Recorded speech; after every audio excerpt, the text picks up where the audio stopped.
Muito boa tarde, está de regresso a revista da semana na Diana FM, depois de um merecido período de férias. Regressamos para o primeiro programa da nova temporada, é o programa de 17 de setembro de 2021. Mantemos o painel de comentadores constituído por José Faustino e Silvério Cunha, a quem dou as boas-vindas. Boa tarde.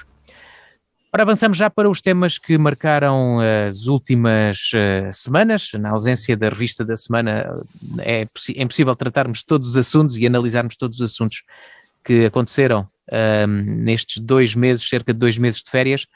Mas eu começava pela morte do antigo presidente Jorge Sampaio e pedia um comentário sobre o desaparecimento deste estadista. José Faustino, começamos por si. Boa tarde. Boa tarde a todos, espero que toda a gente tenha tido boas férias, aqueles que ainda não as gozaram todas, que as gozem da melhor forma. É verdade, infelizmente tivemos essa triste notícia, se bem que o Dr. Jorge Sampaio foi sempre um homem que sofreu do coração, não tinha um coração muito forte do ponto de vista físico, enquanto que o coração no aspecto sentimental, nós nos vimos, tinha um grande coração, portanto era uma boa pessoa.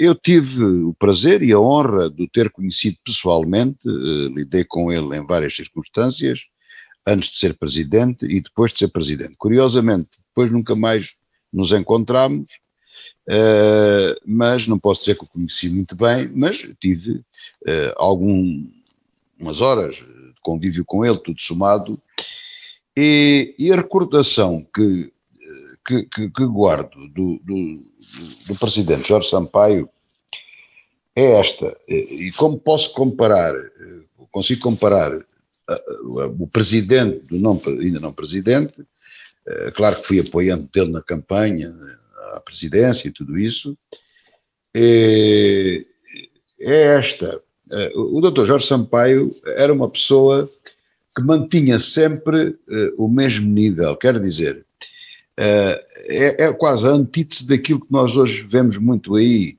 Portanto, era uma pessoa simples, mas que era respeitada, punha-se no seu devido lugar, sem nunca se armar em arrogante, era uma pessoa completamente ao contrário disso.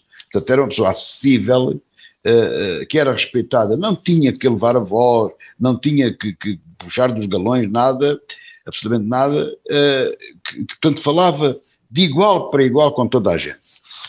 E depois tinha outra particularidade, isto na conversa, já tenho ouvido dizer isto a outras pessoas, mas isto é de facto verdade, comprovado pessoalmente, posso dizer que foi assim, que era assim. E, aliás, tive uma vez um pequeno desentendimento com o Dr. Jorge Sampaio, num ponto de vista de uma coisa que se estava a passar, e falámos, se calhar eu estava mais exaltado do que ele nunca levou a voz, disse qual era a opinião dele, e no fim daquilo percebeu qual era o motivo, percebeu a minha argumentação, e disse, desculpe lá, você afinal tem razão, mas de facto não é costume e tal, não sei o quê. E outra coisa muito, muito interessante que ele tinha, era que, e isso depois traduzia-se na sua atuação, até mesmo depois de ser presidente. Ele queria, como muitos de nós somos, queria sempre ajudar os outros. Portanto, uma pessoa apresentava-lhe um problema e ele mesmo não dependesse dele, porque é que o senhor não fala com fulano ou beltrano, mesmo que ele não conhecesse, porque é que não arranja um pintor, não, aquilo que nós fazemos uns com os outros, o Dr. Jorge Sampaio fazia. E depois, como tinha poder, naturalmente, tinha conhecimentos e tudo isso, era muito respeitado, ele, quando podia, ajudava mesmo as pessoas, interessava-se pelas pessoas. Portanto, isso não é muito vulgar nos políticos, não é? Portanto, eu, ao longo da minha vida, já conheci outros políticos e não é fazer comparações boas ou más, mas um político, por exemplo, como Mário Soares, que foi também um grande político, não é? Agora ele está em causa, mas era uma pessoa que tinha uma simpatia de circunstância, ele depois esquecia-se, ele passava para outra, não se lembrava, e às vezes ia zangado com um Açor ali ao lado e depois ria-se muito para as pessoas e tudo isso. Portanto, era um registro completamente diferente de Jorge Sampaio. Jorge Sampaio era uma daquelas pessoas que queria mesmo de facto ajudar, era uma boa pessoa.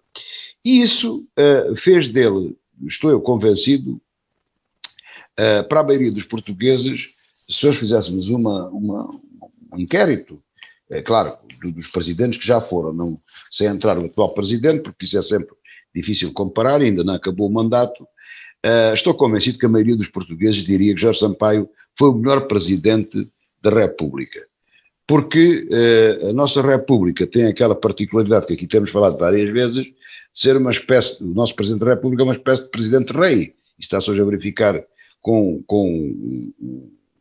o atual Presidente. E Jorge Sampaio, como tinha, era muito próximo das pessoas, como eu disse, e querer ajudar toda a gente e tudo isso. Mas aquilo que se fala dele ter uma formação britânica dava-lhe de facto uma distinção extraordinária, sem todavia ser snob, nem arrogante, nem nada disso. Mas dava-lhe de facto uma distinção que eu diria aristocrática, não é? E, portanto, isso é quase o perfil, é mesmo o perfil de um rei, não é? Que foi presidente eleito, como bem sabemos. Portanto, haveria muito mais para dizer, já muitas coisas foram ditas e na realidade perdeu-se de facto um bom português e um bom exemplo que deve ficar para o futuro. Penso que Jorge Sampaio será neste nosso regime uma figura para estudar até nas universidades e uma referência para as crianças e tudo isso, para se comparar, para estudar política, se é que isso hoje se estuda, não sei.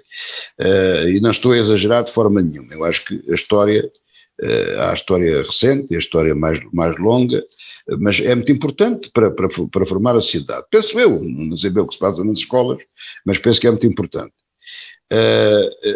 E portanto tudo já de facto foi dito. A única coisa que lamento, percebo que devido às circunstâncias, pandemia, às distâncias, tudo isso, gostaria de ter visto mais gente a acompanhar Jorge Sampaio.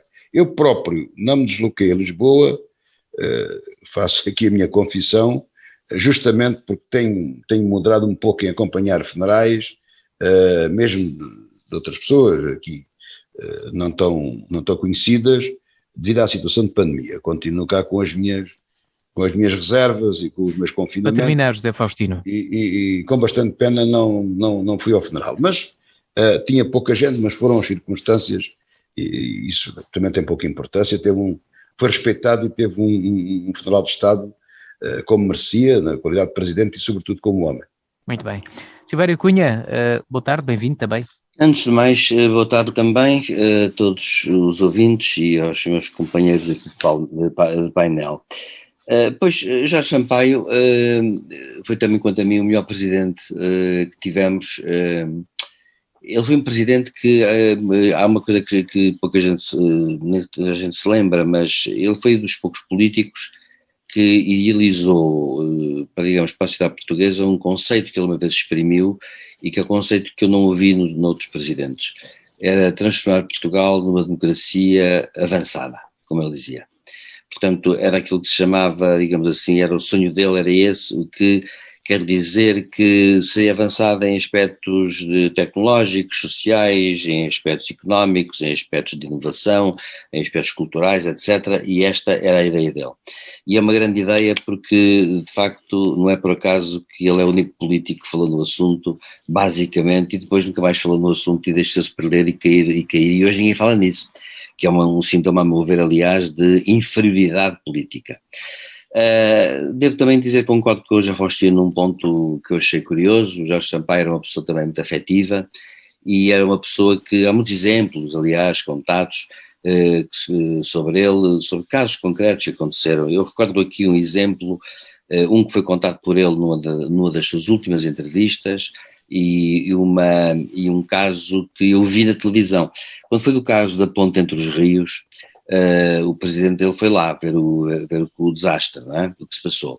E acontece que falou com as pessoas e tal, andou por ali, e num dado momento a comitiva ia andando, e claro, os presidentes em uma comitiva têm seguranças, as seguranças não deixam sempre que as pessoas se aproximem muito, e de repente houve assim um homem mais idoso da zona que se quis aproximar, não conseguiu, e de repente, numa espécie de desespero de causa, gritou assim: o Sr. Presidente, não nos abandone.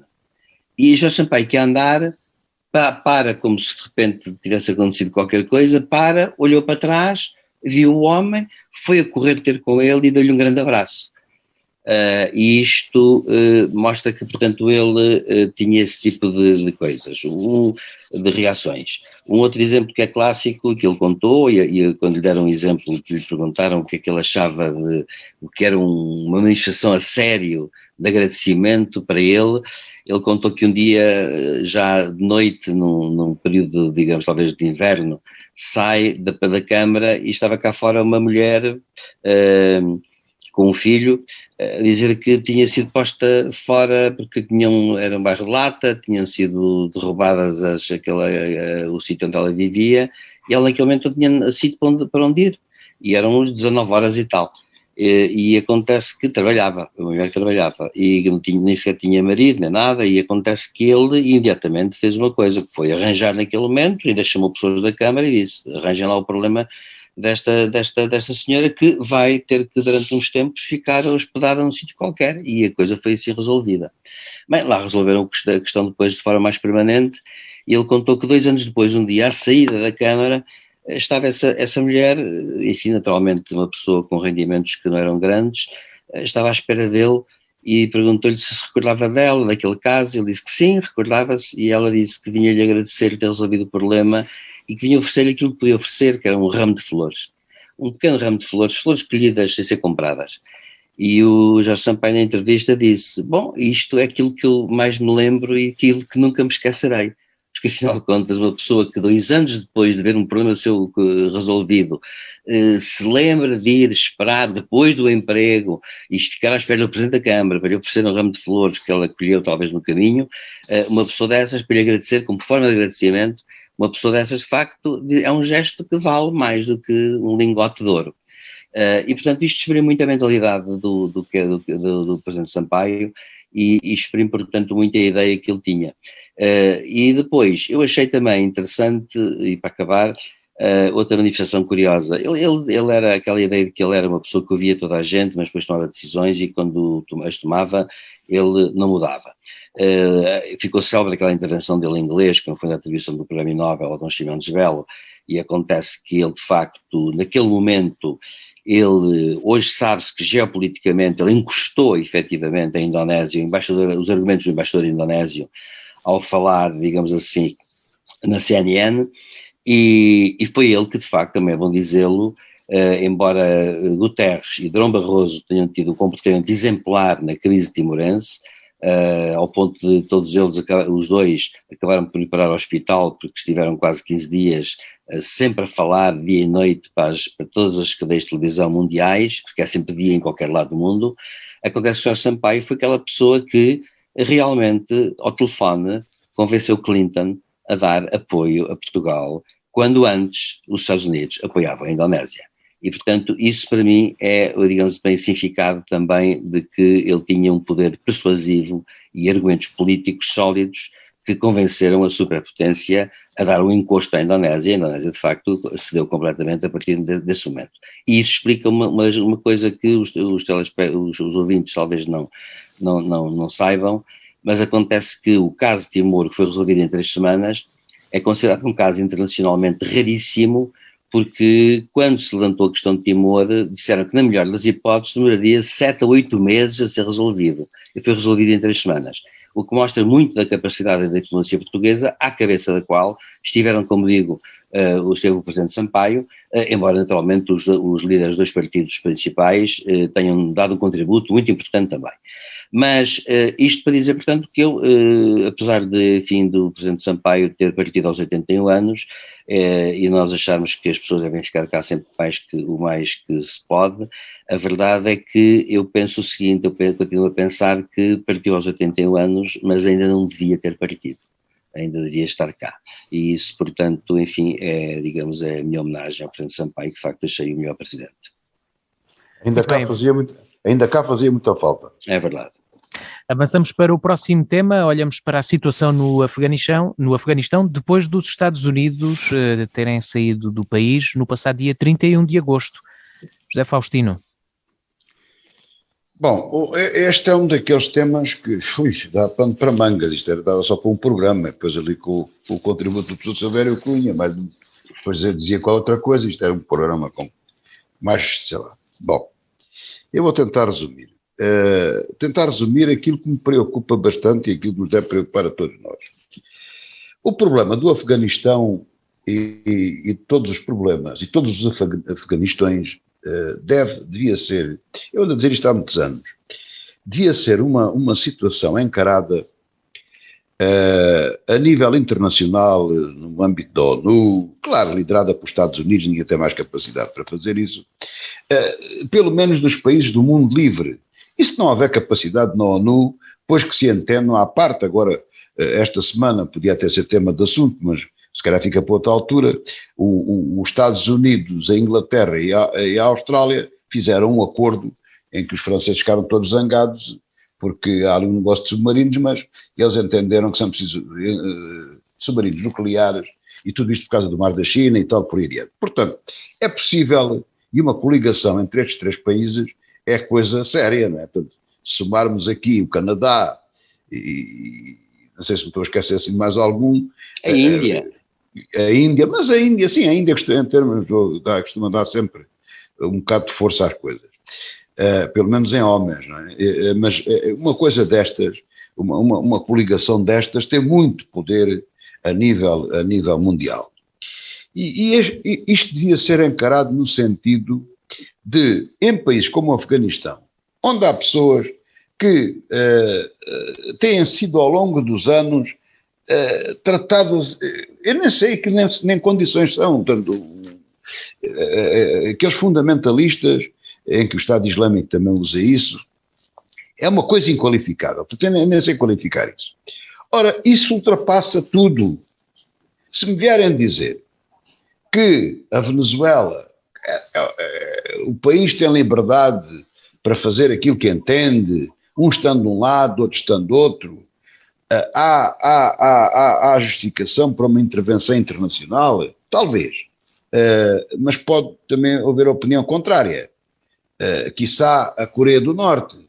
Eu até aí ainda vou. Agora, em casos como o do Afeganistão e outros que se têm verificado, como temos o Ruanda, e coisas que não estão resolvidas em África e tudo isso, eu penso que devia haver uma intervenção em que essa coligação, assumidamente, tomava conta do país, os anos que fossem necessários até o devolver, ou não era para ocupar administrativamente nada disso, com alguma autonomia, claro, com locais a governar, mas também com técnicos. Por exemplo, em Timor, houve uma passagem, falámos aqui de Timor a propósito do falecido presidente Jorge Sampaio, houve aquele brasileiro que depois morreu tragicamente, Collor de Mello. Sérgio Vieira de Mello.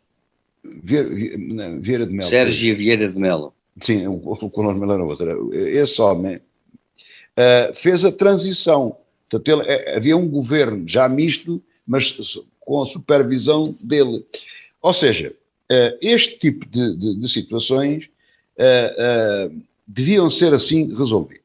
Dito isto, o Afeganistão e todos os outros cometem sempre o mesmo erro. É tentar democratizar uma coisa que é completamente impossível, tentar democratizar uma coisa que não tem nada a ver com a democracia, nem ponto a ponto se lhe pega.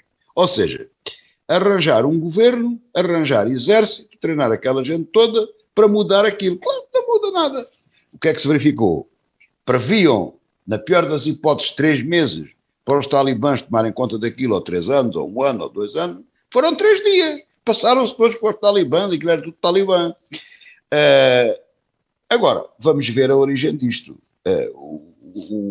Porque a conversa aí dos nossos colegas comentadores muda conforme as circunstâncias, que é uma coisa que vai irritando. Eu também não posso deixar de dizer isto. De facto, o Trump, o presidente Trump, que sabemos que não devia muito à maluquice e que tinha pouco, mas que não era parvo, e que tinha pouco ou nenhum perfil para ser presidente de uma nação daquelas, fez um acordo com os talibãs para tirar de lá as tropas, que aliás agradou muito aos americanos, deve-se dizer.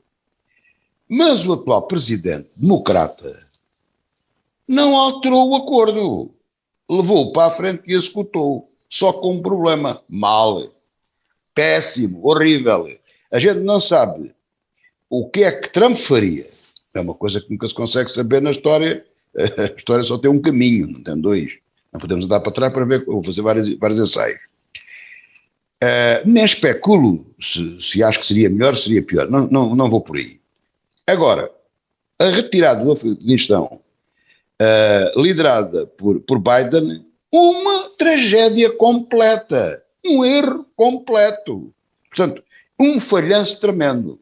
Portanto, eu começo a ficar preocupado porque este presidente já começa a falhar vezes demais. Não está lá há muito tempo. Teve uma falha extraordinária que ninguém fala nela. Para mim foi das coisas mais erradas que ele fez, foi querer tirar as licenças ao laboratório das vacinas contra a Covid-19, um erro crasso para um estadista daqueles, e com a responsabilidade dele, professor, o António terminar, Costa, José Faustino. O António Costa ou o Marcelo não tem importância nenhuma, Portugal é um país periférico. Agora, o presidente da principal potência mundial a querer tirar a licença a quem tinha feito um feito inédito em termos científicos, é de facto uma coisa reprovável a todos os níveis. Eu disse isto aqui e não me calarei de dizer. Muito bem, muito bem. E a saída do Afeganistão, outra tragédia pior, porque a outra não se chegou a realizar e esta realizou-se mesmo. Portanto, eu não festejo a saída dos americanos. Primeiro, não perderam guerra nenhuma, saíram porque eles quiseram. E enquanto eles lá tiveram, aquilo estava controlado. E se lá se mantivessem controlado, continuava. Portanto, devia-se, na minha opinião, esse controle devia haver, como já disse, e a saída foi péssima, e uma péssima liderança e um erro tremendo de Biden. Onde concluo, muito bem, José Fausto, não tinha condições técnicas e militares para sair do Afeganistão, ou não tem competência de liderança. Silvério Cunha, a sua opinião? Pois, a questão do Afeganistão, podemos levar muito longe, mas acontece que eu vou cingir-me a duas coisas só. Em primeiro lugar, claro, o presidente Trump negociou com os Talibã, negociou a saída até para 1 de maio passado. Depois Biden veio, digamos assim, dizer que era até o dia 30 de agosto. Claro que sabemos, entretanto, que está a haver aviões, os americanos andam a entender-se com os Talibã para haver aviões que já trouxeram outras pessoas. Claro que os Talibã também desta vez são os mesmos de sempre, medievais como sempre, mas querem fingir que não são, mas já enfim já cometeram várias tropelias que estão filmadas inclusivamente e testemunhadas. Estão mais manhosos, mais espertos. Mais espertos, inclusivamente assassinatos, etc. Mas a questão que se põe é esta, é que, a meu ver, há algumas coisas que são um bocado incompreensíveis e que vão, inclusivamente, talvez, a nível de responsabilidade, quando as coisas amainarem, hão de ser chamados à pedra. É que, de facto, por exemplo, não se compreende, eu não sou especialista militar em nada, mas agora quando foi desta queda dessa saída dos americanos, eu ouvi vários programas internacionais, muito grandes, alguns deles houve canais que deram programas de documentários, 2 horas seguidas sobre o Afeganistão e a questão do Afeganistão. E acontece que eu tive cuidado de vê-los, alguns deles até foram de madrugada, e acontece que, houve uma coisa que, de facto, muita gente falou, muitos especialistas estrangeiros falaram nisso, inclusive oficiais generais de outros países, não é? Da reserva, claro, disseram, é que, por exemplo, não se percebe como é que uma retirada dos americanos começa com o abandono da base militar de Bagram, que controlava de facto Cabul e controlava toda aquela região, e começa apenas com a ocupação do aeroporto, que é uma coisa que estrategicamente sempre pés em cabeça, porque eles ficaram cercados, literalmente cercados, e sem possibilidade de se poder defender com grande possibilidade. Portanto, eles iam ter controlado o aeroporto e a base de Bagram era a última a ser retirada, onde eles tinham uma base gigantesca. Se me permite, a ligação entre uma coisa e outra. Claro, naturalmente. E, portanto, acontece que é uma coisa estranhíssima como é que os estrategas militares do Pentágono não pensaram nisto. Quer dizer, é uma coisa que também não se lembra a ninguém, a não ser que tenham dado maus conselhos ou o Presidente tenha passado por cima desses conselhos. É uma coisa que se vai apurar com o tempo, porque nos Estados Unidos as coisas sabem-se sempre. Esse é um primeiro ponto. Segundo ponto, os americanos, de facto, aquilo era uma guerra não ganha, mas há uma coisa curiosa, é que os americanos, é bom lembrar que a guerra do Afeganistão foi uma guerra legal, foi ordenada pelo Conselho de Segurança da ONU. E, portanto, acontece que nem sequer a Rússia e a China se opuseram. E acontece que, portanto, os americanos tinham uma missão, que era, digamos, punir o regime talibã pela sua cumplicidade no 11 de setembro, e era capturar Bin Laden, o que conseguiram. Portanto, sob um certo ponto de vista, pode dizer que os americanos conseguiram os seus objetivos. Foi, num dado momento, empurrar os talibã e acabar por eliminar Bin Laden e dar um golpe grande na Al-Qaeda, apesar da Al-Qaeda continuar a existir e ser um perigo na mesma a nível mundial, porque atua de forma, digamos, descentralizada. Agora, o que acontece é que o governo, portanto, os americanos, aquela saída foi desastrosa por uma razão, porque é claro que eles conseguiram uma coisa espantosa, foi em 10 dias levar mais de 140 mil pessoas em aviões, que é uma coisa de facto espantosa, mas a verdade é que eles tinham que levar o dobro, e portanto, ao não conseguirem isso, vão deixar que uma geração inteira de pessoas que não conheceram os talibã, todos aqueles que nasceram em 1998, 97, 98, e que têm hoje 23 anos, nunca souberam como é que eram os talibã, somente nas províncias, e portanto vão agora sofrer imenso, nomeadamente as mulheres. Mas todos os outros também. Eu dou um exemplo só concreto que é para lembrar como é que eram os talibã em 98. Um homem, por exemplo, que não usasse barba, era detido na rua, apanhava uma sova na cadeia monumental e ficava na cadeia até lhe crescer a barba. E só depois é que eles os libertavam. Portanto, eles têm esses conceitos criminais muito especiais, porque ligados a fatores religiosos assim muito particulares. Portanto, é uma coisa que não lembra a ninguém. Bom, é medieval. O segundo ponto e último era o seguinte, é que eu lembrei muito da primeira carta de Inglaterra, escrita por Eça de Queiroz. O Eça de Queiroz era diplomata e, ao contrário do que se pensa, foi um diplomata que teve um pensamento internacional, não escreveu só romances. Escreveu vários ensaios e cartas, e na Carta de Inglaterra ele escreve sobre o Afeganistão e a Irlanda, que na altura eram colónias inglesas, e o Afeganistão, bem como era cobiçado pelo Império Britânico, que queria alargar ali o seu Império Indostânico, que inclui a Índia, o Bangladesh e o Paquistão, e acontece que o Império Russo também quis muitas vezes o Afeganistão porque queria chegar às águas quentes, porque o Império Russo, a Rússia, como sabe, só tem águas frias e parte do tempo geladas, e portanto acontece que queria chegar às águas quentes. Ora bem, e o Eça de Queiroz, de uma forma irónica, mas extremamente irónica, mas muito bem feita, fala de duas campanhas britânicas, a de 1847 e a de 1880, que eram campanhas britânicas para conquistar o Afeganistão e que eram sistematicamente derrotados. Porque os afegãos, de facto, são difíceis de controlar, porque aquilo é um povo multiétnico, é um povo multilíngue, é um povo, tem uma orografia horrível, portanto aquilo é tudo difícil, mesmo com as novas tecnologias ainda é muito difícil ocupar o terreno, aquilo é tudo montanhoso, há montanhas de 5.000 metros de altitude, é bom dizer, o Hindu Kush, e acontece que os talibã, dizia assim o Eça de Queiroz com uma certa graça, dizia assim, e isto aconteceu em 1847, acontece em 1880. E então ele dizia que não está doente com uma certa graça isto. O Império Britânico, de vez em quando, manda assim uns 15.000 homens lá para o Afeganistão, tem uma guerrazita, ganha, empurra uns quilómetros para o lado e depois tem que voltar outra vez para trás porque não aguenta aquilo e de vez em quando faz isto porque, olha, o Império para se manter tem que fazer estas tretas de vez em quando. É tudo um bocado inútil, mas ao mesmo tempo é uma espécie de necessidade. E ele levanta essa questão interessante que é uma inutilidade que é uma necessidade que é inútil. Pronto, e o que eu penso é que historicamente isso não mudou.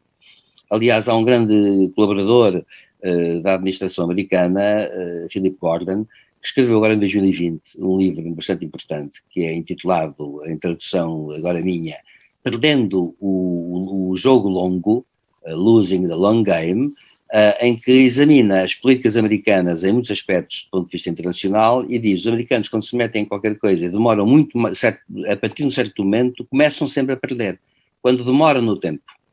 E acontece que começam sempre a perder e nunca resolvem o problema, porque depois aquilo eterniza-se. E ao eternizar-se é impossível governar o assunto. Portanto, agora o que vai acontecer é uma coisa muito simples, é que os talibãs talvez tenham mais inteligência, mas há uma coisa que ninguém vai negar e que é um falhanço, é um fracasso para os Estados Unidos, para Biden, que é Não há buracos e, portanto, a Rússia e a China vão querer ter influência no Afeganistão. A China vai pagar umas coisas, até porque é bom lembrar que o Afeganistão tem uma fronteira, uma coisa mínima, tem uma espécie de restezinha de terra que tem fronteira com o Xinjiang, onde são os uigures, que vivem em campos de concentração agora, que os chineses organizaram, e acontece que, e é um autêntico genocídio que está lá a passar, fala-se já num 1 milhão de mortos. Acontece que a Rússia, neste momento, de ontem vi, juntamente com as forças do Tadjiquistão e do Uzbequistão, que são no fundo antigas repúblicas soviéticas, está a fazer grandes manobras militares na fronteira afegã, com grandes coisas de exército, que é para quê? Que é para mostrar aos afegãos que eles estão ali e que estão ali para contar. Portanto, a Rússia e a China vão disputar um bocado, digamos aqui, aquela zona.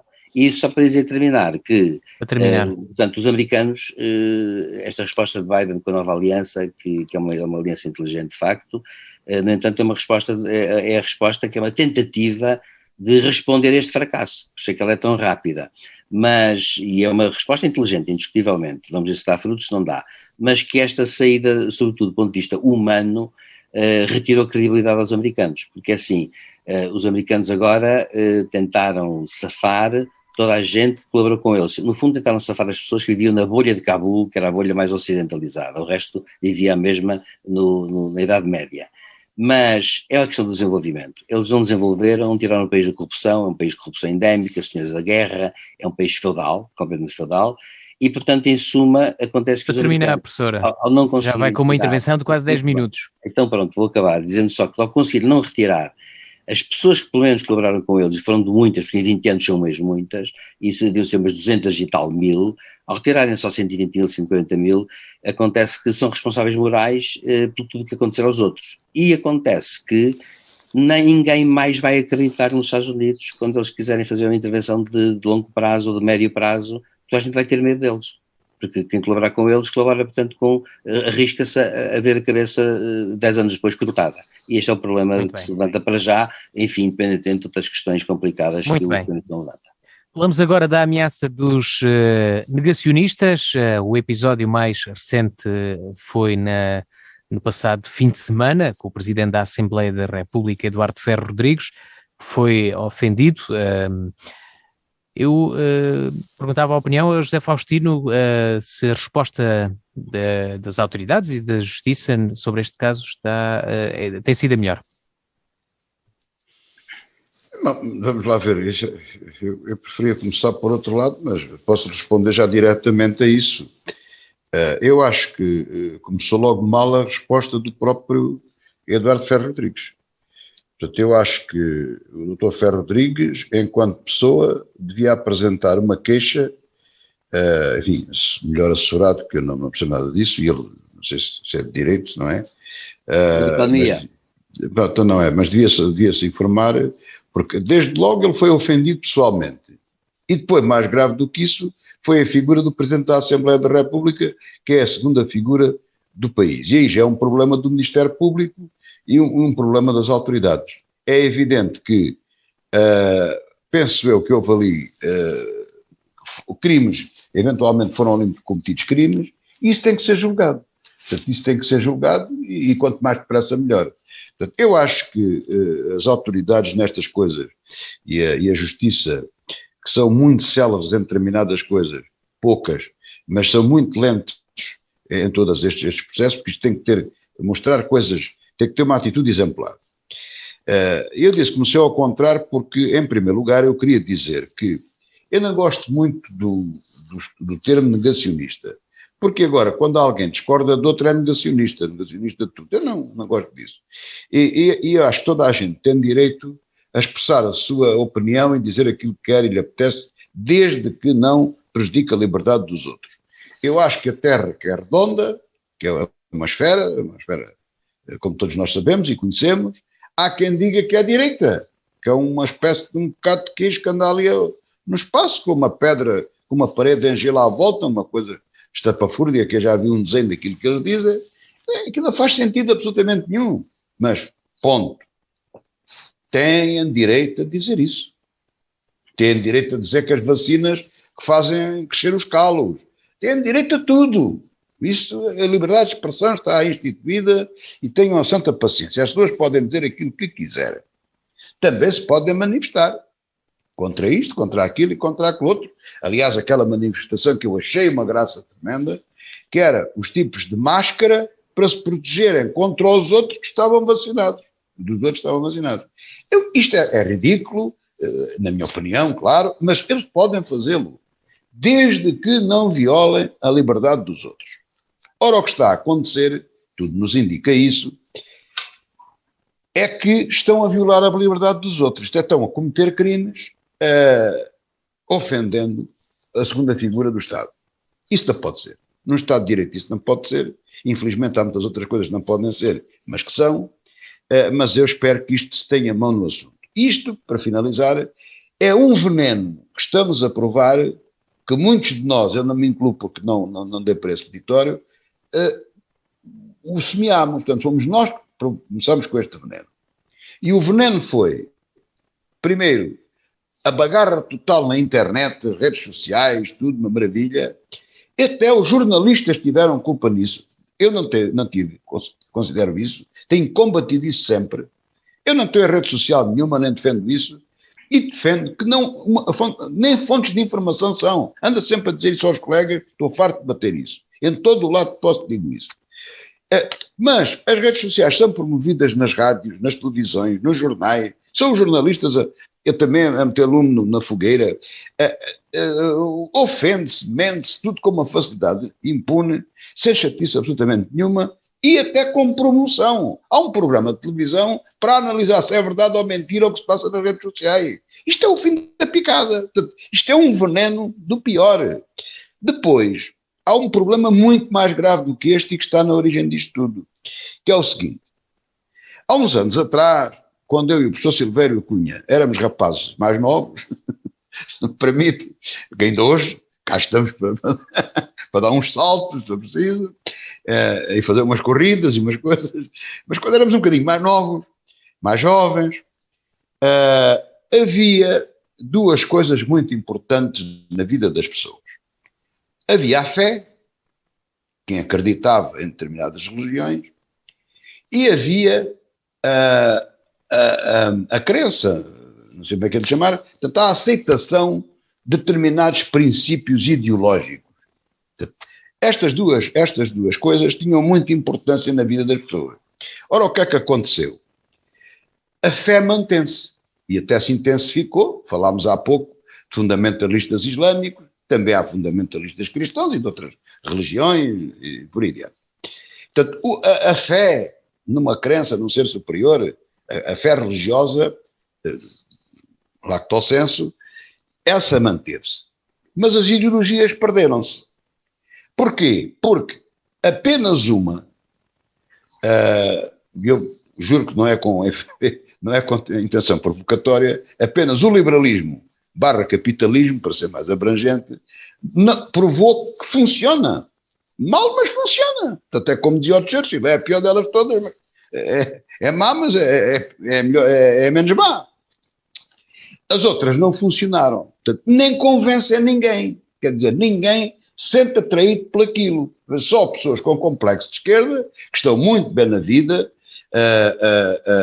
e que têm esses complexos e defendem essas coisas, mas é já uma retórica muito fraca. E agarraram-se hoje a outras questões, a questões mais fraturantes, a questões de igualdade de sexos, a homossexualidade, a proteção da natureza e dos animais, o aquecimento global, coisas que todas elas são muito importantes, não escondo isso, naturalmente que sim, mas a que determinados núcleos, minorias muito minúsculas, deram uma importância enorme e disso se fez quase uma ideologia e que os partidos políticos que deviam defender as suas ideologias se agarraram a essas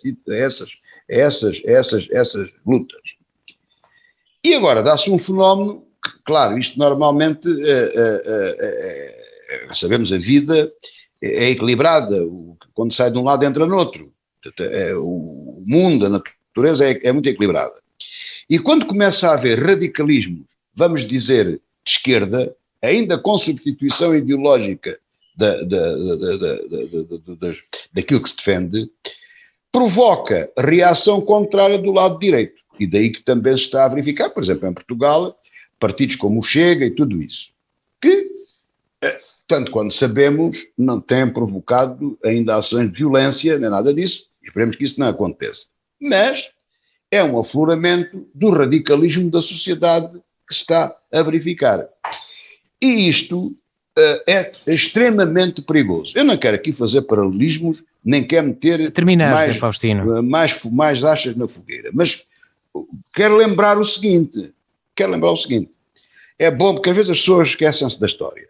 Na ascensão, e o professor Silvério Cunha, que me corrija se estou errado, na ascensão do nazismo na Alemanha, o Hitler fez-se valer e apoiou-se muito, salvo erro, chamavam-se as SAs, quando elas começaram a organizar, uma espécie de brigada do reumático, não era bem, eram mais velhos, mas também havia novos, que eram uns cacetes de primeira ordem, e que até começaram a surgir porque o partido nazi teve necessidade de se defender porque era atacado nos seus comícios por outras forças, nomeadamente pelos comunistas. E portanto, criou-se uma força paramilitar, os partidos tinham forças paramilitares na Alemanha. Mas chegou a determinada altura em que ele não conseguia ideologicamente controlar essa gente e teve necessidade de os eliminar. Eliminou o seu chefe, que eu não me lembro o nome, e eliminou os outros todos naquilo que ficou conhecido para a história a noite das facas longas. Portanto, penso, não estou a cometer nenhum erro na análise. Em terminar, José Faustino. Ou seja, houve, no processo de evolução do nazismo na Alemanha, houve um aproveitamento de forças políticas, de outros fenómenos violentos que se apreciam na sociedade, para, depois teve que os destruir. Portanto, isto sirva de referência a quem tenha que servir. Portanto, estamos a trabalhar com coisas muito, muito, muito, muito perigosas. E voltamos ao princípio da pergunta do Sérgio.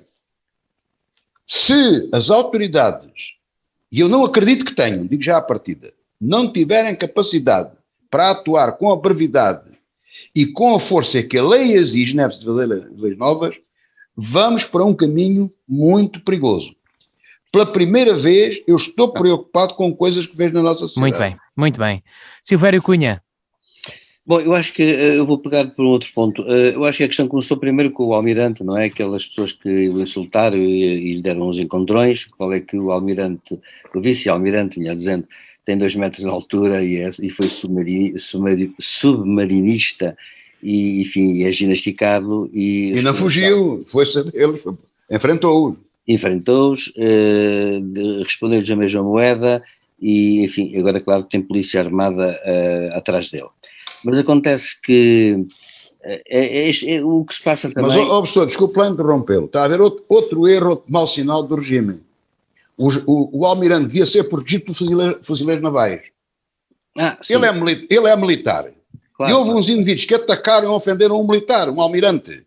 Ele tem direito à guarda pessoal, que, na minha opinião, devia ser feita por fuzileiros navais. Pois, mas enfim, bem armados, de metralhadora, não é de pistolinhas, de metralhadora. As polícias são da polícia, do Corpo Especial de Polícia. Pois está bem, mas são civis. Portanto, são daquelas forças especiais. Agora, isto começou com isso e a resposta foi que quando ele visitou um centro de vacinação, houve centenas de pessoas que quando o reconheceram e ele não estava à espera dele, se levantaram e o aplaudiram e os negacionistas nunca mais disseram nada a respeito ao Almirante. Mas há aí um juiz que anda a animar as hostes e aliás hoje sabe-se que a pessoa que andou a filmar e a gritar e que está filmada, de resto, lá no jantar ou no almoço de Ferro Rodrigues, essa pessoa na sua página de Facebook, inclusivamente, é uma apologista desse juiz, que inclusivamente, como se sabe, foi suspenso e que além do mais vai ser examinado pelo Conselho Superior da Magistratura e quando foi chamado ao Conselho Superior da Magistratura fez uma cena desgraçada em frente da polícia, insultando os polícias de uma forma perfeitamente inadmissível, mas fez mais. Perante os membros do Conselho Superior da Magistratura, grande parte que são presididos, que é presidido pelo juiz, conselheiro, presidente do Supremo Tribunal, acontece que insultou os seus superiores hierárquicos. E eu vou dizer uma coisa, não fico satisfeito com menos que uma coisa, que é a demissão desse juiz. Esse juiz tem que ser posto fora da magistratura. O que ele diz é perfeitamente delirante. Aliás, eu acho que está a acontecer uma coisa estranhíssima, porque o senhor ou não está bem, ou passa-se qualquer outra coisa com ele. É delirante o que ele diz. O que ele diz é delirante. Eu acho que é delirante. Ele tem coisas no YouTube que são perfeitamente espantosas. Eu vi algumas. E acontece que aquilo, a forma como ele se referiu, quer aos polícias, quer inclusivamente aos seus superiores hierárquicos do Conselho Superior da Magistratura, merece já um processo disciplinar com demissão da função pública e ponto final. E expulsão da magistratura. Isto é a minha opinião, porque sinceramente aquilo que ele diz não se admite no magistrado. Que deu gás a isto. E acontece que o José Faustino tem toda a razão quando depois se vai fazer isto perante a segunda figura do Estado. Acontece que há juristas que põem em causa o facto de ser um crime público. Para mim, não é? É claro que é um crime público porque ofender o Presidente da Assembleia da República, porque o cidadão Ferro Rodrigues não teria tido problema nenhum se fosse um cidadão normal e estivesse a comer. E mais, houve ameaças do género, por exemplo, todos aqueles que forem almoçar àquele restaurante vão ser perseguidos. Foi dito isto. Portanto, há uma ameaça direta sobre o proprietário do restaurante, inclusivamente. Ou sobre clientes que ali estejam, porque qualquer dia uma pessoa vai àquele restaurante e arrisca-se que apareça alguém meio liru da cabeça, digamos assim, a atacá-los.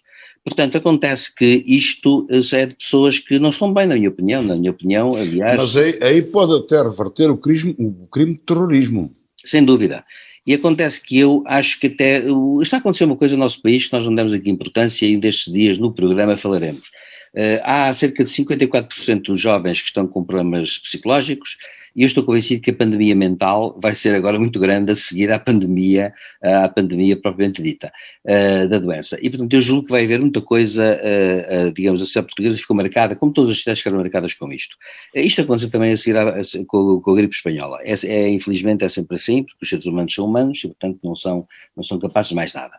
Acontece que, de facto, o que sucedeu é muito grave e as autoridades têm que reagir com a máxima energia, seja relativamente aos que atacaram o Almirante e que estão identificados, diga-se de passagem, está a decorrer um inquérito, seja no que diz respeito ao magistrado que está suspenso, seja no que diz respeito aos que agora foram falar e berrar contra Ferro Rodrigues, que aliás chegou a um ponto em que levou uns encontrões, ele a entrar no carro claramente levou os encontrões, etc.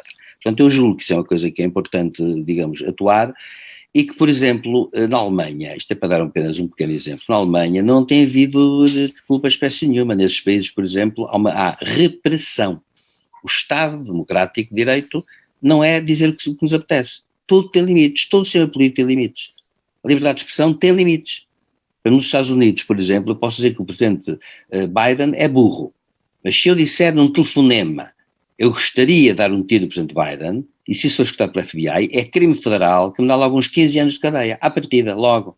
Mas é que sem apelo nem é grave. Portanto, todo o sistema político tem limites, não é infinitamente elástico. E a liberdade de expressão também tem. A democracia tem limites, ninguém faz o que quer, ninguém diz o que quer. Portanto, e acontece que estas pessoas chegaram àquele ponto um bocado delirante de que acham que não têm limites. Ora bem, é a altura, e termino, de lhes lembrar uma coisa muito importante. Um dos maiores preceitos para a moral ocidental foi um preceito de Kant, que dizia, a cada pessoa dizia que é um imperativo categórico que cada um proceda de maneira a que aquilo que ele faça seja uma norma universal. Isto é, cada um faça e proceda de tal maneira que aquilo que ele faça permita que os outros lhe façam. Portanto, aquela questão que se põe de não faças aos outros o que não gostas que façam a ti, era o que no fundo o Kant queria dizer em filosofia. Ora bom, acontece que é a mesma coisa. Portanto, os limites estão aí, precisamente estão aí. É que as questões põem-se desta forma. E portanto acontece que o Estado Democrático de Direito tem que agir sobre aqueles que saem fora dos limites das marcas vermelhas do Estado Democrático de Direito. E isso põe-se à esquerda, à direita, ao centro, e depois por todo lado. Põe-se em pessoas que dizem barbaridades, põe-se em pessoas que ameaçam, põe-se de toda maneira. E o que há a fazer é aplicar isso. Pronto, e nada mais. Muito bem, vamos para o próximo tema, uma análise, o que lhes peço é uma análise sobre a pandemia e o desconfinamento. O Governo ainda não anunciou, já fez a reunião no Infarmed com especialistas, mas ainda não anunciou novas medidas, mas é de esperar mais um passo no desconfinamento, José Faustino. Não, eu, até porque o tempo está quase a acabar, eu vou demorar um pouco tempo sobre isto e ainda temos poucos dados daquilo que vai ser. Apenas digo isto. Como é costume, as medidas, há coisas exageradas para um lado e exageradas para o outro. Todavia, de um modo geral, a mim parece-me que as coisas estão a andar depressa demais. Uma coisa é aquilo que se faz materialmente e outra coisa é aquilo que se diz e os exemplos que se dão. E eu acho a coisa que estamos para usar um termo que eu não gosto muito, estamos a entrar no campo do facilitismo. Se bem que ontem já comecei a ouvir especialistas a dizer, porventura preocupados, tal como eu estou, a dizer que, atenção, pode haver uma quinta vaga, acho que é quinta, lá para o Natal ou Ano Novo, é preciso cuidado e tal. Portanto, não há o dia da liberdade, da libertação, como diz o Primeiro-Ministro. É mentira. Isso é uma mentira total e completa. Isso é propaganda política daquela mais baixa, portanto não há libertação coisa nenhuma, nem o vírus desapareceu. Portanto, a pandemia continua aí e agora temos que lidar com ela fazendo-lhe frente com a vacinação e aquilo nos meios que temos à nossa disposição. Mas com muito cuidado. Claro, porventura, as educadoras de infância têm que andar desmascaradas. O Alberto Magalhães falou nisso aí numa crónica, eu não sou especialista na matéria, ele é, e de facto isso é uma coisa preocupante. Mas isso, lá está, exagero num ponto, exagero noutros. Aí, por aperto demais, noutros, por muita abertura. Portanto, acho que se está a exagerar. E as coisas, como é costume no nosso país, andam sempre, nunca, não acertamos. Mas depois não haverá falta de oportunidades para voltarmos a falar sobre este assunto. Silvério Cunha. Pois, eu também penso que voltaremos a falar muitas vezes neste assunto. Eu só vou sempre também dizendo, primeiro, nós continuamos a saber muito pouco. Ainda ontem veio a notícia de que os maiores de 70 anos vacinados davam só com 4 meses de imunidade e que uma terceira dose será necessária. É provável que, digamos assim, nós tivemos uma sorte, é que a variante Delta apareceu e ocupou praticamente o espaço todo em Portugal, e sucede que nos outros países não aconteceu isso, aconteceu mais lentamente, e portanto as vacinas, verificou-se que as nossas vacinas, as vacinas que há, resistiram bem à variante Delta. E também há depois aquela história de os anticorpos gerados pelas vacinas são uma coisa, a memória que depois do nosso organismo que gera anticorpos é outra coisa, mantém-se durante mais tempo, por isso é que nós apanhamos vacinas, sei lá, contra o tétano e depois, 10 anos depois, devemos renová-las, mas se não as renovarmos, 15 anos depois ainda temos anticorpos contra o tétano, etc. Agora o que vai acontecer é que eu estou convencido que a pandemia será endemia sob duas condições. A primeira condição é precisamente haver a possibilidade de, digamos assim, que eu acho que a Comissão Europeia, aliás, já comprou essas doses, de haver a terceira dose, não é? Ou criar-se, agora parece que a Moderna já vai criar até inclusive a vacina com a vacina da gripe em conjunto, já um coquetel de vacinas, ou criar-se um medicamento qualquer. Primeiro ponto. Segundo ponto, a outra hipótese é, evidentemente, isto já é uma endemia, portanto a endemia é o que é. Por exemplo, eu não sei se sabem, mas no nosso país, o ano passado, não morreu quase ninguém de gripe e costumava morrer 1.300 pessoas. Por exemplo, no nosso país morrem cerca de 3.000 e tal pessoas de pneumonia e, no entanto, há uma vacina contra a pneumonia que não é obrigatória. O que quer dizer que se nós tivermos 3.000 mortos por ano de vírus, do coronavírus, estamos dentro do que acontece com outras doenças, infelizmente, aliás, porque continua a morrer gente, não é? Agora, o que eu acho que é importante aqui é realmente estar atento à terceira dose, possivelmente, que eu acho que aliás vai ter que ser dada, porque a própria Comissão Europeia já comprou, e há outra coisa importante que é, e por fim, que é vacinarmos o resto do mundo, porque as variantes, o grande perigo disto é que até agora as vacinas que foram dadas resistiram à variante Delta.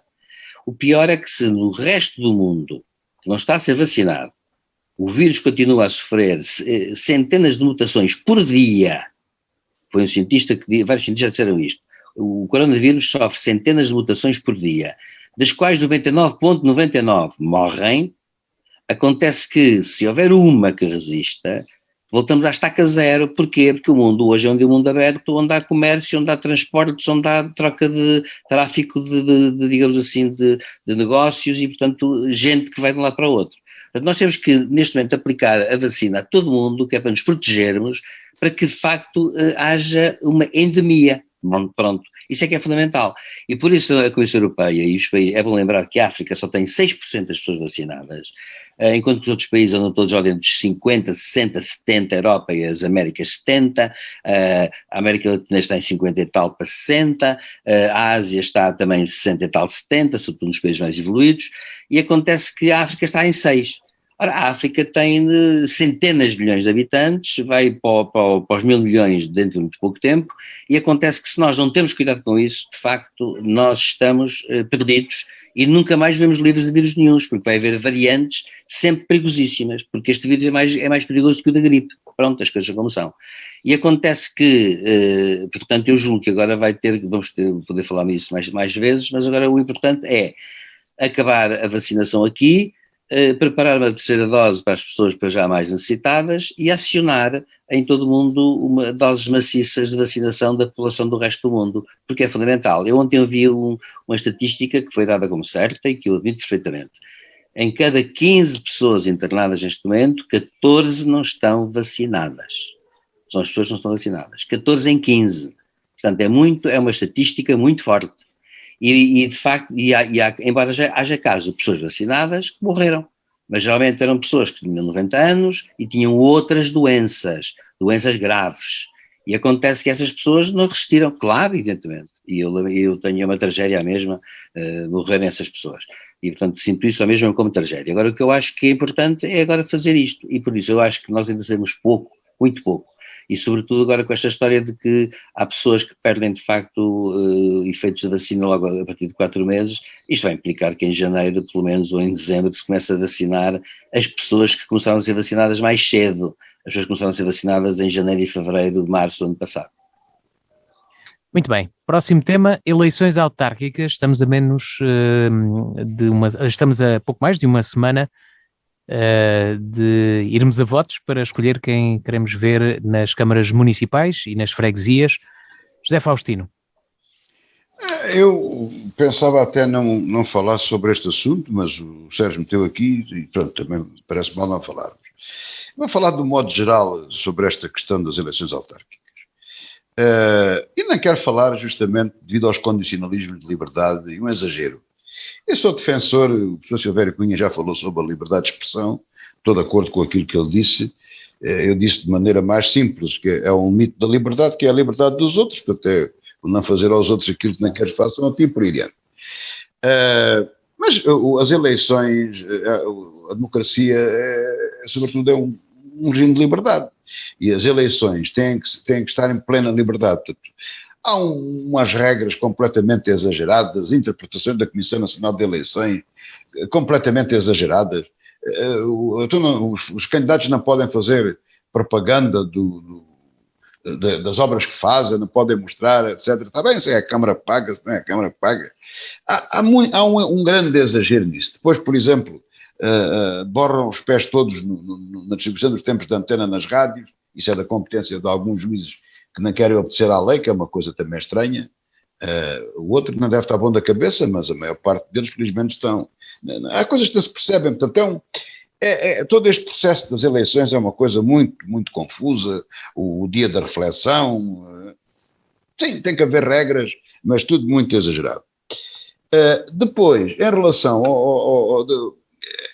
outra coisa que me faz muita confusão, é difícil, mesmo numa sociedade mais preparada politicamente, que não é a nossa, mesmo numa sociedade onde as ideologias estariam mais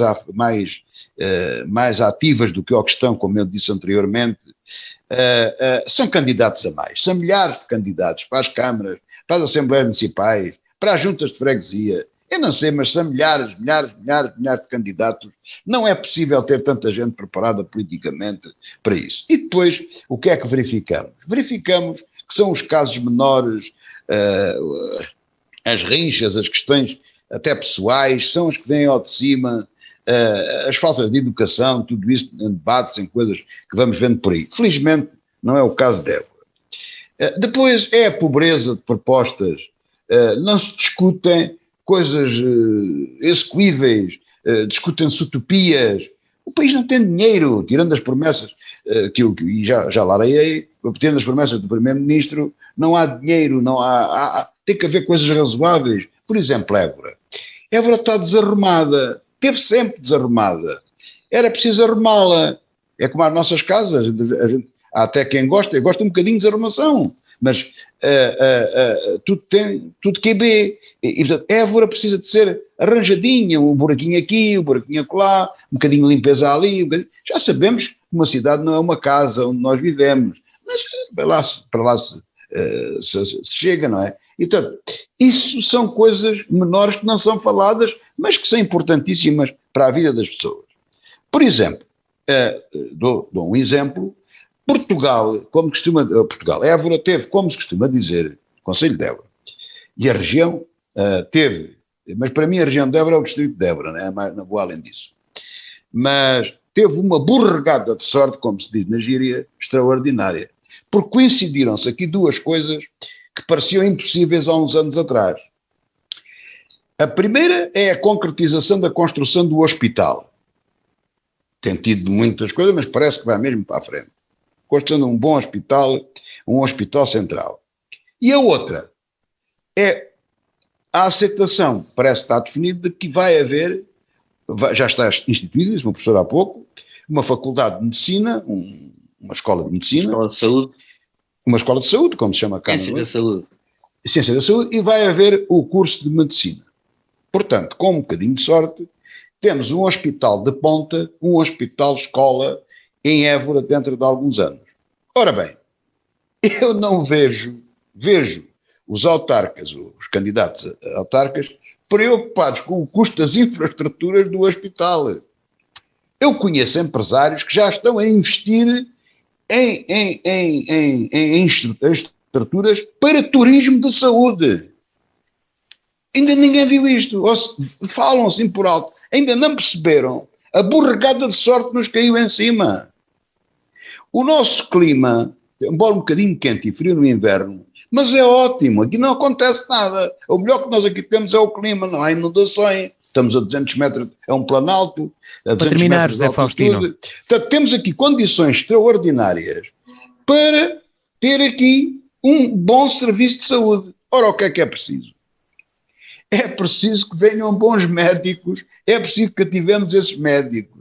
Primeiro temos de ter aqui um bom corpo clínico de médicos, de professores, que queiram vir para Évora, que tenham condições para vir para aqui. O José Faustino já está a afastar do tema das autárquicas. Não, temos de avançar, temos pouco. Tem razão, mas é possível, era uma das coisas que eu gostava de ver debatida, porque de facto é uma oportunidade extraordinária como Évora não tem há 50 anos. Na minha opinião, tirando as Imenas, eu não vejo outra tão grande como esta. Ora, isso você sabe, tem debatido, tem moderado um debate, tem acompanhado todos os meses as eleições, e isto não é uma crítica, é apenas uma lamentação. Não se vê os candidatos a debater este assunto não está na agenda.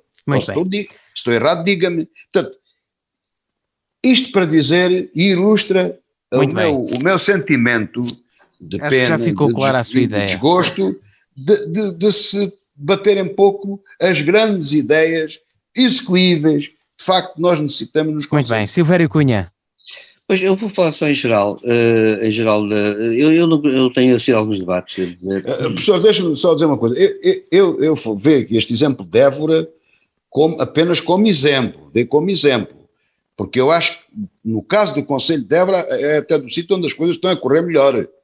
Não se vê desgraças como se vê por outros lados, portanto, não nada de mal.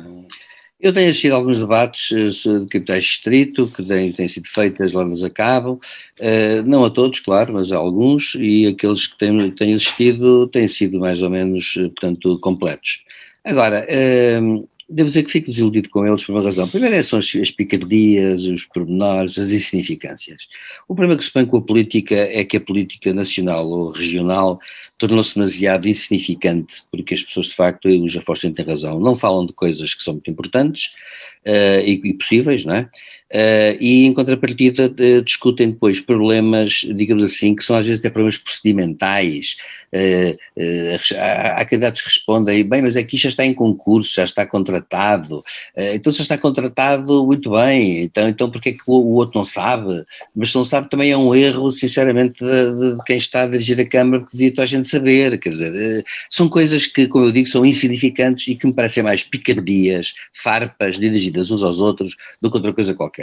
Também continuo a achar que para as cidades mais importantes, pelo menos, tem que haver uma ideia de cidade, não no sentido do candidato a presidente ter uma ideia de cidade, mas eles são equipas e, portanto, tem que haver um conceito, digamos assim, de cidade, que é uma coisa que é muito importante, porque tem a ver com muitos aspectos, e Portugal é um país demasiado pequeno e estreito para que nós possamos dizer que efetivamente não deve haver até políticas que sejam digamos assim, interregionais no que respeita ao território, etc. Eu não vejo isso discutido, não vejo discutir nada disso e cada um anda a discutir um bocado a sua chafarica. Por um lado, e mal, e portanto, e com maus argumentos. E portanto a questão é esta, eu estou desiludido com as autárquicas, com os debates que tenho ouvido em geral, porque não me apareceu assim nenhum candidato especial, alguns até pelo contrário, pareceram extremamente negativos, que tenha, digamos, que traga qualquer coisa que efetivamente seja, digamos assim, nova, no sentido de dizer assim, vamos mudar, digamos, o aspecto, digamos assim, da cidade, a pensar na média e longa duração. Hoje em dia uma cidade não tem futuro se não tiver um pensamento a 10, 15, 20 anos, não tem futuro. Mais a mais com a diminuição da população em que nos encontramos. E, portanto, essas questões não são discutidas de uma forma sistemática e especializada. E eu acho que os candidatos, sob esse ponto de vista, dão até um aspecto, quando são discutidas estas coisas, de amadorismo. E porquê? Porque se refugiam em pequenas coisas. Agarram em uns papéis, mostram uns gráficos, mas depois também não explicam muito bem, tudo depende dos pressupostos gráficos, e portanto também não explicam muito bem o que é que se quer dizer. Mas, é claro, eu também, claro que não vou ser negativo ao ponto de dizer que não há bons candidatos, há pessoas com ideias, há pessoas com capacidades, isso é evidente. E eu não vou negar isso, e portanto parece-me que evidentemente temos pessoas que e querem o melhor para a sua terra. Eu estou convencido que aliás todos eles de certa forma têm todos um pouco de sua razão, da sua parte da verdade, digamos assim. Mas precisamente o que acontece que era interessante num debate, e com isto termino, é que o debate fosse precisamente cada um expor a sua parte da verdade e dizer assim, bom, vamos fazer, digamos assim, vamos contribuir com essa parte da verdade e estarem todos disponíveis para, numa mesma terra, ouvirem todos. Porque esta coisa de um ganhar e com isso julgar que pode, manda e em tudo, não é bem assim. Realmente tem que haver consensos e tem que haver essa lentidão, que aliás a democracia é lenta por definição, e ainda bem que é lenta. Porquê? Porque para dar tempo a refletir. Portanto, acho que tem havido pouca reflexão, pouco pensamento, embora haja naturalmente boas intenções e haja candidatos que têm sempre mais categoria que os outros, mas enfim, agora não vou qualificá-los. Para terminar, as eleições na Noruega e na Alemanha, José Faustino.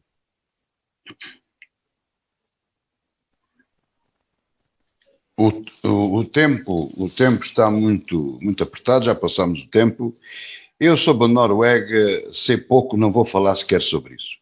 E sobre a Alemanha tenho pouco a dizer. Portanto, penso que a CDU e a parte democrata cristã da chanceler Merkel não acautelou bem a sucessão da chanceler, da sua líder, e também no esquema tradicional de alternância de poder, ou pelo menos de liderança dos governos, visto na Alemanha é tradicional haver governos de coligação, tudo indica, e as sondagens dizem isso mesmo, que é o SPD, portanto o equivalente ao nosso Partido Socialista, que poderá ganhar as eleições, mas é SPD esse que está coligado atualmente faz parte do governo, portanto o candidato é o Ministro das Finanças, portanto é uma alternância. Agora, tudo leva a crer, e segundo as sondagens, que o próximo governo na Alemanha, se o SPD ganhar, que não será com a CDU, portanto será com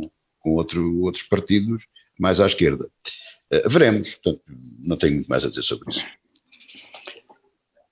Bom, eu sobre as eleições na Noruega, só para acho que é importante dizer apenas um ponto. Houve, portanto, era uma coligação de centro-direita. Naqueles países os partidos são sempre muitos e as coligações são constantes, quer dizer, são 2, 3, 4 partidos inclusivamente que chegam a coligar-se.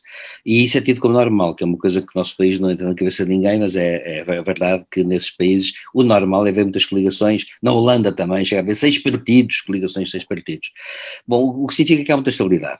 Acontece que na Noruega foi o bloco de centro-direita perdeu, o bloco do centro-esquerda ganhou, mas a questão não vai mudar nada, vai ser tudo igual porque a política vai ser a mesma. A única coisa que eu acho é que com a entrada dos verdes no governo norueguês, evidentemente que vai haver uma viragem, digamos assim, para as questões verdes. Os noruegueses, 40% do seu rendimento é a exportação de petróleo, vão continuar a exportar petróleo, vão usar menos petróleo na sua terra e vão tornar a sua terra mais verde, mas de qualquer maneira a Noruega é um país riquíssimo.